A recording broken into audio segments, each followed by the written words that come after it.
যা কিছু ভালো তা সবকিছু দিয়েছে এই অনেক ষড়যন্ত্র ও মিথ্যা অপবাদ দেওয়া হচ্ছে বিএনপির বিরুদ্ধে। এদেশে যা কিছু ভালো সবকিছু দিয়েছে বিএনপি। শনিবার দুপুরে কিশোরগঞ্জ জেলা বিএনপির সম্মেলনে একথা বলেছেন দলটির মহাসচিব মির্জা ফখরুল ইসলাম আলমগীর। তিনি বলেন, যাদের কাল জন্ম হয়েছে, যারা ১৯৭১ সালে ভিন্ন অবস্থানে ছিল, তাদের জানা উচিত বিএনপি ফিনিক্স পাখির মতো, কেউ বিএনপিকে ভাঙতে পারেনি। গুম খুন করে যারা ভাঙতে চেয়েছিল তারাই পালিয়ে গেছে। মির্জা ফখরুল বলেন, বিএনপি উড়ে এসে জুড়ে বসেনি, সংগ্রাম করে এ জায়গায় এসেছে। ৭১ সাল আমাদের গর্ব।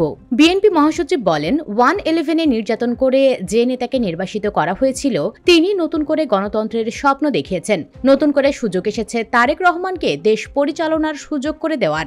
সবাই বিএনপির পক্ষে দাঁড়ান। সম্মেলনে দলীয় নেতাকর্মীদের উদ্দেশ্যে বিএনপি মহাসচিব বলেন, যে নেতার নামে স্লোগান দেবেন তারই নম্বর মাইনাস হবে। তিনি বলেন, আজকের যে গণতন্ত্রের কথা সবাই বলছে, সেই গণতন্ত্র নিয়ে এসেছিলেন জিয়াউর রহমান।